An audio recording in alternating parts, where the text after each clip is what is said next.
تو یہ سورہ المدثر کی جو آیت میں نے پڑھی، 3 آیتیں پڑھی میں، ان میں جو حکم ہوا نا صرف ایک ٹکڑا، وربک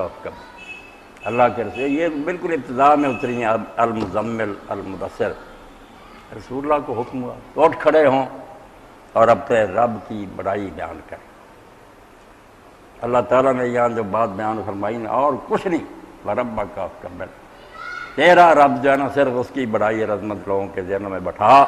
اور یہ لوگوں کو بتا کہ دنیا میں اگر بڑائی عظمت ہے نا، کسی کوئی بڑا ہے نا صرف اللہ،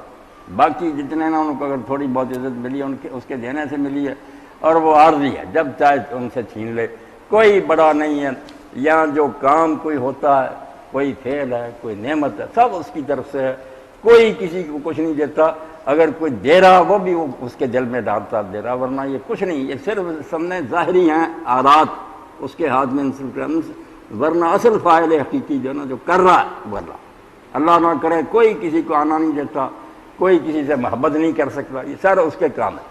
اور اس میں اللہ تعالیٰ نے جو بات بیان کی تکبیر، فکبر، اللہ کی بڑائی بیان کر، تکبیر جو سمجھ لیں سارا دین جو ہے تکبیر میں ہے، یہ صرف لفظ نہیں اللہ اکبر،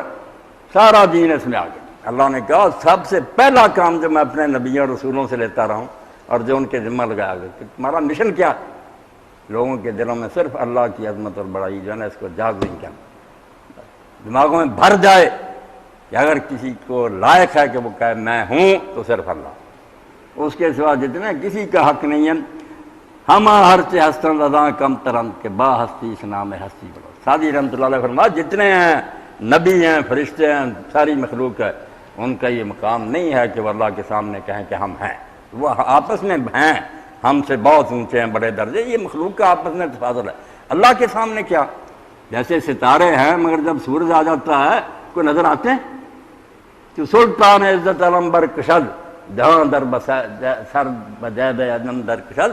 جب وہ سلطان عزت وہ غالب حکمران اپنا جھنڈا لہراتا ہے، اللہ تعالیٰ اپنا بیان شروع کرتا ہے تو سلطان عزت علم برکشد جہاں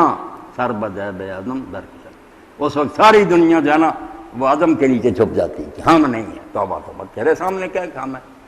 کوئی نہیں، جو کچھ ہے تیرا کرم اور مہربانی ہے، ہمارا کیا؟ اسی لیے اللہ کے رسول اللہ علیہ وسلم صبح کے وقت بھی اور شام کے وقت یہ کلمہ کہتے تھے، صبح ہوتی تو ما اصبح کہتے، شام ہوتی تو ما امسا کہتے، صبح اور شام کا ذکر کرتے، ما اصبح بی من نعمت و باحد من خلقک فمن کا وحدک لا شریک لک، اے اللہ صبح کے وقت مجھے یا مخلوق میں سے کسی کو بھی کوئی نعمت ملی ہے، اس پر کوئی انعام ہوا، وہ صرف تیری طرف سے ہے، کوئی اس میں شریک نہیں، کسی نے نہیں دیا نہ کوئی دیتا، فمن کا وحدک لا شریک لک فلک الحمد ولک الشکر، اس لیے تیری حمد ہے، تیرا شکر، یہ کام ہے جس کے لیے پیغمبر آتے ہیں کہ سب کے ذہنوں میں بٹھا دیا، کوئی آستانہ نہیں، کوئی درگاہ نہیں، کوئی دربار نہیں، یہ سارے اس کے عاجز بندے ہیں، فرشتے تک عباد و مکرمون، شریف غلام ہے اللہ کے، لا یسبقونہ بالقول، کوئی مشورہ نہیں دے سکتے، پہل کر کے یہ بھی نہیں کہہ سکتے کہ بارش ہونی چاہیے نہیں، وہم بامرہ یعملون، جو حکم ملتا ہو کرتے، اس لیے اسرافیل بھی منہ میں لیے بیٹھا سور، وہ جو ہے نا بجایا جانا سائرن، تو اس کے منہ میں، اور اللہ کے عرش کی طرف دیکھ رہا، جب سے پیدا ہوا دیکھ رہا، جب اشارہ ہوگا کہ بجا دو بس آواز دے گا اور ساری دنیا فنا ہو جائے،